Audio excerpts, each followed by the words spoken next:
2025년 10월 25일 수요일 말씀 묵상 함께 시작합니다. 오늘 말씀은 역대하 25장 14절에서 28절까지에 있는 말씀입니다. 저희는 세 번역으로 함께 말씀을 묵상하고 있습니다. 함께 말씀을 묵상합니다. 아마샤는 에돔 사람을 학살하고 돌아올 때에 세일 자손의 신상들을 가져와서 자기의 신으로 모시고 그것들 앞에 경배하며 분향하였다.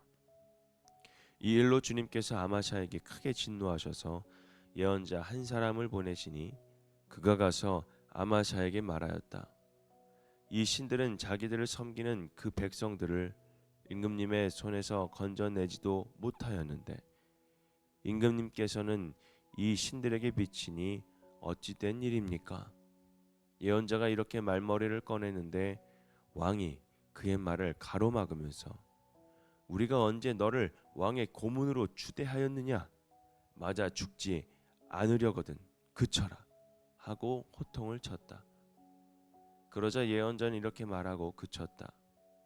임금님께서 나의 충고를 받지 않고 이렇게 하시는 것을 보니 하나님께서 임금님을 망하게 하시기로 결심하셨다는 것을 이제 알 것 같습니다. 유다 왕 아마샤가 참모들과 함께 이스라엘에 대항할 모의를 하고 예후의 손자요 요아하스의 아들인 이스라엘의 여호아스 왕에게 전령을 보내어서 서로 직접 만나 힘을 겨루어 보자고 제안하였다. 이스라엘의 여호아스 왕은 유다의 아마샤 왕에게 사람을 보내어서 회답하였다. 레바논의 가시나무가 레바논의 백항목에게 전가를 보내어서 백항목의 딸을 며느리로 달라고 청혼하는 것을 보고 레바논의 들짐승들이 지나가다가 그 가시나무를 짓밟은 일이 있습니다. 당신은 에돔을 쳐 부수었다는 것을 스스로 대견스럽게 여겨 자랑하면서 건방지게 우쭐대지만 차라리 당신 궁전에 그대로 머물러 있으면 별 탈이 없을 터인데 어찌하여 당신은 당신 자신과 유다를 함께 멸망시킬 화근을 스스로 불러들이고 있습니까? 그가 이렇게 말하여도 아마샤는 들으려 하지 않았다. 그러나 이것은 하나님께서 하신 일이다. 유다 사람들이 에돔 신들의 뜻을 물음으로 하나님께서 유다 사람들을 여호아스의 손에 넘겨주시려고 아마샤의 마음을 그렇게 만든 것이다. 이스라엘의 여호아스 왕이 올라와서 유다의 아마샤 왕을 맞아 유다의 베세메스에서 대치하였다. 그러나 유다 군대는 이스라엘 군대에게 패하여 뿔뿔이 흩어져 자기들의 집으로 돌아가고 말았다. 이스라엘의 여호아스 왕은 베세메스에서 아하시아의 손자요 요아스의 아들인 유다의 아마샤 왕을 사로잡아서 예루살렘으로 돌아왔다.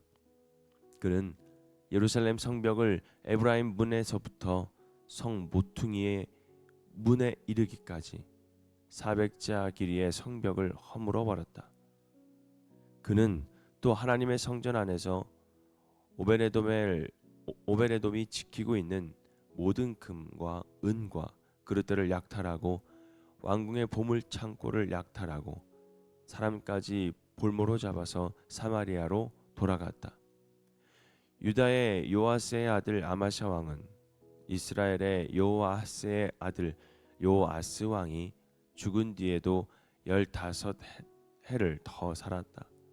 아마샤가 다스리던 기간에 일어난 다른 사건들은 처음부터 끝까지 유다와 이스라엘의 열왕기에 기록되어 있다. 아마샤가 주님을 따르다가 등지고 돌아선 뒤에 예루살렘에서 반란이 일어나자 아마샤는 라기스로 도망하였다. 그러나 반란을 일으킨 사람들은 라기스에까지 사람을 보내어 거기에서 그를 죽였고 그의 주검을 말에 싣고 와서 그의 조상들과 함께 다윗성에 장사하였다.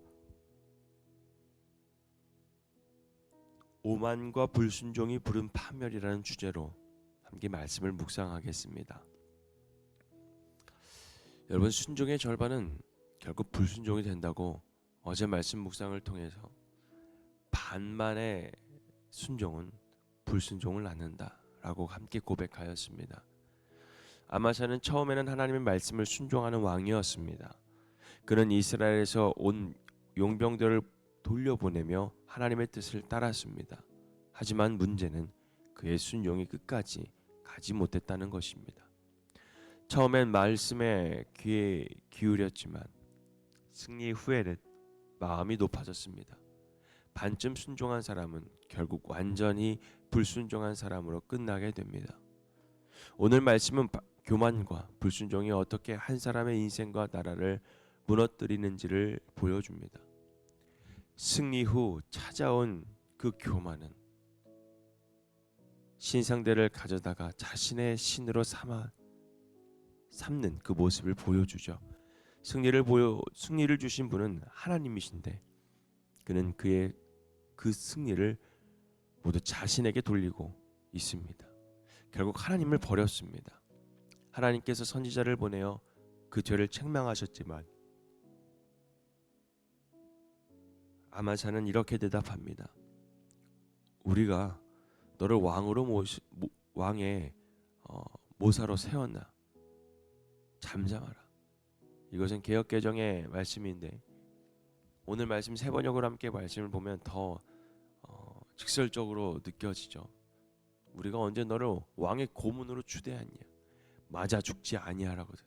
그쳐라. 그러면서 호통을 칩니다. 이 말씀은 무슨 말씀일까요? 나는 지금 하나님 말씀을 듣기 싫다라는 그런 교만의 표현이겠죠. 교만은 언제나 듣지 않음으로 나타납니다. 말씀을 듣지 않으면 여러분 결국 현실 속에서 하나님의 손길도 느낄 수 없게 되는 것입니다. 혹시 내 마음 가운데에 혹시 하나님의 말씀이 듣지 않게 되고 들리지 않게 된다는 그런 상황 속에 맞닥뜨렸다면 여러분 빨리 하나님의 말씀을 들을 수 있는 그 귀를 달라고 고백하십시오. 여러분 교만은 분별력을 잃게 만듭니다. 하나님께서 등을 돌리신 아마샤는 이제 북이스라엘 요아스와 쓸데없는 싸움을 벌입니다. 요아스 왕은 그에게 말합니다. 19절에 있는 말씀이죠. 당신은 에돔을 부수었다는 것을 스스로 대견스럽게 여기면서 또 자랑하면서 건방지게 우쭐대지만 차라리 당신 군전에 그대로 머물러 있으면서 별 탈이 없을 텐데 어째요 당신은 당신 자신과 유다를 함께 멸망시키려고 아주 스스로 그 멸망을 불러들이고 있습니까? 그러자 아마시아는 이 충고를 듣지 않았습니다. 이미 그의 마음은 높아졌죠. 하나님은 그를 버렸습니다. 결국 전쟁에서 유다 성벽이 무너지고 성전금과 은은 빼앗기게 됩니다. 이스라엘이 수치를 당하게 됩니다. 여러분 교만은 분별력을 흐리게 하고 하나님의 경고조차 우습게 만들어 버립니다. 그 결과 패망입니다. 불순종의 끝은 여러분 고립과 죽음입니다. 패전 이후에도 아마샤는 회개하지 않았죠. 그는 예루살렘에서 15년간 더 살았지만 백성에게 버림받아 도망자가 됩니다. 여러분 더 많이 살았다라는 것이 중요한 것이 아닙니다. 결국 끝은 사람들에게 쫓김을 당하며 죽임을 당한 것입니다. 하나님의 말씀을 떠난 사람의 마지막은 언제나 고립입니다. 하나님과의 관계가 끊어지면 여러분 사람과의 관계도 무너지게 됩니다. 아마샤의 생애는 우리에게 이렇게 말합니다. 교만은 패망의 선봉이요 거만한 마음은 넘어짐의 앞자민이라. 여러분 하나님과의 관계가 끊어지면 안 됩니다. 아마샤의 인생의 시작은 순종이었으나 끝은 불순종이었다라는 요약이 되죠. 그의 문제는 끝까지 하나님에 의지하지 못한 것입니다. 여러분 우리도 신앙의 길에서 처음에 겸손함을 잃어버리면 하나님의 은혜를 잊고 스스로 무너지게 됩니다.